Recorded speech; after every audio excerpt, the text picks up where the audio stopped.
Pernah nggak sih kamu bayangin, kalau seorang pemimpin sehebat Prabowo Subianto, tiba-tiba bilang, kalau program saya gagal, saya malu untuk maju lagi. Di video kali ini, kita bakal bahas tuntas pernyataan yang bikin heboh dunia politik Indonesia ini. Nggak cuma soal janji-janji manis, tapi juga soal integritas, tekanan politik, dan ekspektasi rakyat yang super tinggi. Tetap di sini, karena setiap detiknya kita bakal kupas satu persatu rahasia di balik pernyataan yang satu ini.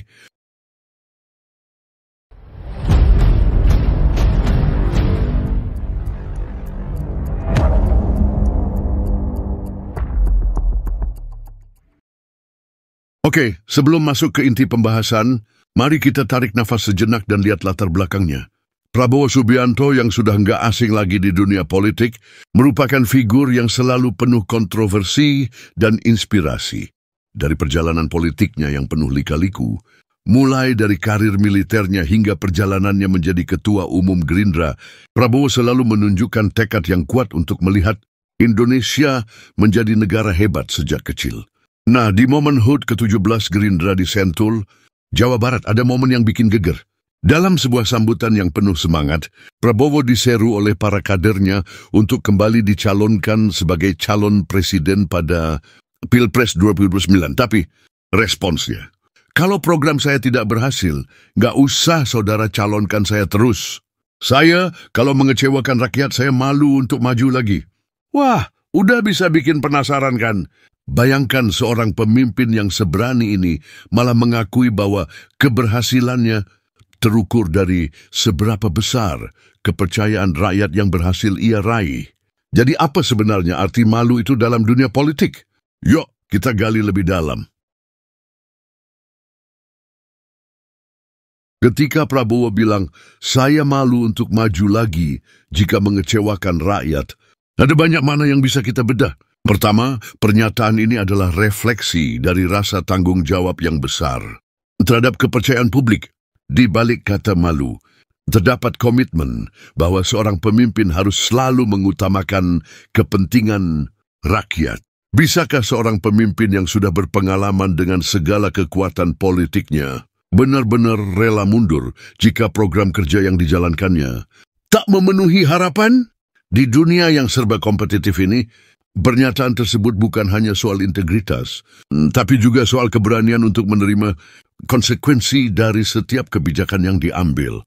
Bahkan dalam situasi politik yang penuh dinamika seperti saat ini, pernyataan semacam ini bisa menjadi pedoman moral bagi banyak pejabat publik. Jadi di balik setiap kata yang diucapkan, ada pesan mendalam yang mengajak kita untuk selalu menuntut kinerja terbaik dari para pemimpin. Mari kita flashback sejenak. Prabowo bukanlah sosok yang muncul begitu saja di dunia politik. Perjalanan karirnya penuh dengan liku-liku, mulai dari masa militernya, yang penuh aksi hingga perjalanan politik yang penuh tantangan. Sejak kecil, ia sudah punya impian besar, melihat Indonesia yang hebat dan berdaulat. Di balik penampilannya yang tegas dan penuh semangat, Prabowo selalu menekankan nilai-nilai integritas dan dedikasi untuk rakyat. Meski pernah mengalami berbagai kritik dan kontroversi, dia tetap konsisten dengan visinya. Kisah perjuangannya ini memberikan dasar kuat mengapa pernyataan malu itu jadi sangat menggugah. Ini menunjukkan bahwa ia bukan hanya mencari kekuasaan semata, melainkan benar-benar ingin mewujudkan janji-janji perubahan yang telah ia nyatakan sejak lama. Apakah mungkin pengalaman pahit masa lalu bisa membentuk tekad yang lebih kuat untuk memastikan tidak ada lagi kekecewaan di masa depan? Setelah HUT Gerindra yang penuh semangat, muncul perbincangan hangat soal Pilpres 2029 di Kongres. Luar biasa KLB, Partai Gerindra yang digelar di Hambalang, para kader secara tegas meminta agar Prabowo bersedia maju lagi sebagai calon presiden. Dengan dukungan penuh dari para anggota partai, situasi politik terlihat semakin memanas. Namun di balik semua itu, Prabowo menegaskan bahwa dirinya tidak ingin maju sebagai calon presiden jika program-program yang dijalankannya gagal. Ini adalah sebuah pernyataan yang sangat unik karena di politik, biasanya kekuatan dan ambisi seringkali mengalahkan pertimbangan moral dan kinerja. Pertanyaan yang menggantung di benak kita adalah apa sebenarnya indikator keberhasilan yang dimaksud? Apakah program-program yang dijalankan selama masa kepemimpinannya bisa dinilai sukses oleh rakyat? Di sini data dan fakta pun harus dihadirkan. Misalnya, program pembangunan infrastruktur, program kesejahteraan seperti MBJ, makan bergizi gratis, dan berbagai inisiatif lainnya. Jika target-target tersebut tidak tercapai, maka pernyataan malu itu menjadi semacam alarm moral bagi dirinya sendiri. Salah satu poin menarik yang perlu kita bahas adalah mengenai program kerja Prabowo selama masa pemerintahannya. Banyak program andalan yang dijanjikan sebagai solusi untuk berbagai permasalahan di Indonesia. Mulai dari upaya meningkatkan kesejahteraan petani, program makanan bergizi gratis, hingga kebijakan untuk meratakan pembangunan di seluruh wilayah. Namun, setiap program pasti menghadapi tantangan tersendiri. Disinilah letak keunikannya. Prabowo dengan tegas menyatakan bahwa jika program-program tersebut gagal memenuhi ekspektasi, dia siap untuk mundur dari pencalonan di Pilpres 2029. Ini memberikan sinyal bahwa keberhasilan pemerintahannya bukan hanya soal angka statistik, melainkan tentang bagaimana dampak nyata yang dirasakan oleh masyarakat. Bagaimana sebenarnya efektivitas dari program-program tersebut? Apakah ada data yang mendukung keberhasilan atau kegagalannya? Kita bisa membahas beberapa contoh spesifik yang pernah menjadi sorotan publik. Misalnya bagaimana pengaruh program MBJ terhadap kesehatan anak-anak di daerah-daerah tertentu. Dengan begitu, penonton nggak cuma mendapat cerita, tapi juga data dan analisis mendalam yang membuat mereka terlibat secara intelektual. Setelah pernyataan tersebut tersebar, reaksi mulai bermunculan di berbagai media. Banyak yang menilai pernyataan Prabowo ini sebagai bukti integritas dan keberanian moral. Ada pula yang skeptis, menganggap bahwa di dunia politik, pernyataan seperti itu bisa jadi strategi untuk menenangkan publik dan sekaligus mengalihkan perhatian dari masalah lain. Kita lihat misalnya, media seperti Kompas dan Kumparan memuat berbagai opini yang saling bertolak belakang. Di satu sisi, ada yang mendukung pernyataan tersebut sebagai cerminan dari komitmen Prabowo untuk selalu mengutamakan kepentingan rakyat. Di sisi lain, ada yang mempertanyakan apakah pernyataan ini benar-benar realistis di tengah persaingan politik yang sangat ketat dan penuh intrik. Bagaimana seharusnya kita menafsirkan pernyataan malu ini di tengah dinamika politik yang penuh strategi? Apakah ini hanya retorika semata atau ada niat tulus untuk selalu mengukur kinerja berdasarkan kepercayaan publik? Kita juga nggak bisa lepas dari fakta bahwa pernyataan ini muncul di tengah dinamika internal Partai Gerindra dan dukungan politik yang terus mengalir. Kongres luar biasa. Gerindra yang baru saja digelar menunjukkan betapa besarnya kepercayaan kader terhadap Prabowo. Namun di balik layar ada perdebatan internal mengenai arah kebijakan dan strategi menuju Pilpres 2029. Di sini penting untuk dicatat bahwa dukungan dari partai-partai pendukung juga memainkan peran besar.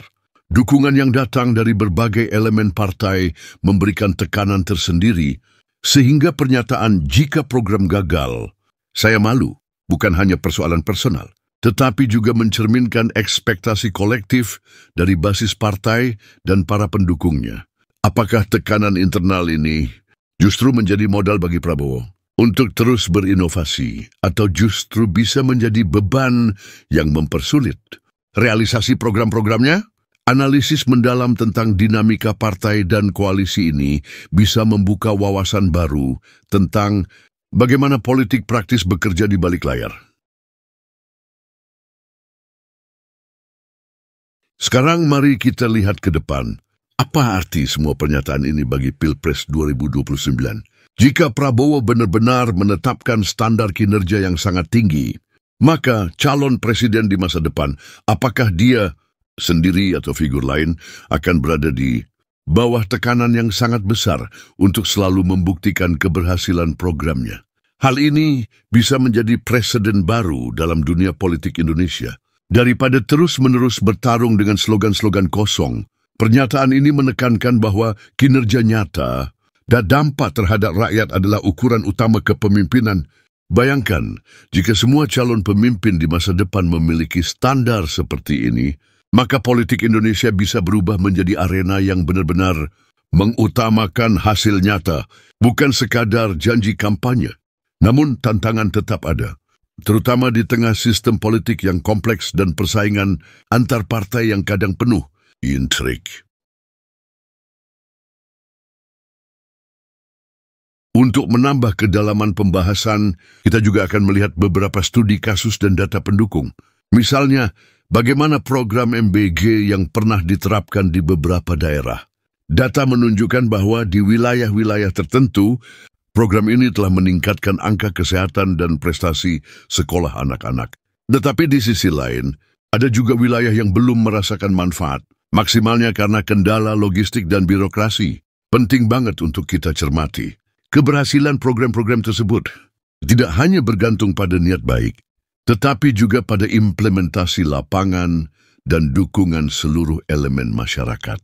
Di sini pernyataan malu Prabowo bisa jadi sebagai pengingat bahwa setiap inisiatif harus bisa memberikan dampak positif yang nyata. Apakah kita sebagai warga negara cukup kritis untuk menilai kinerja pemerintah?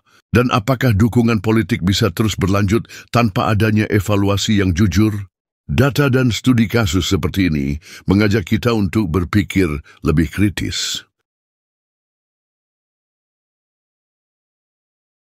Di akhir pembahasan, mari kita ambil pelajaran penting dari pernyataan ini.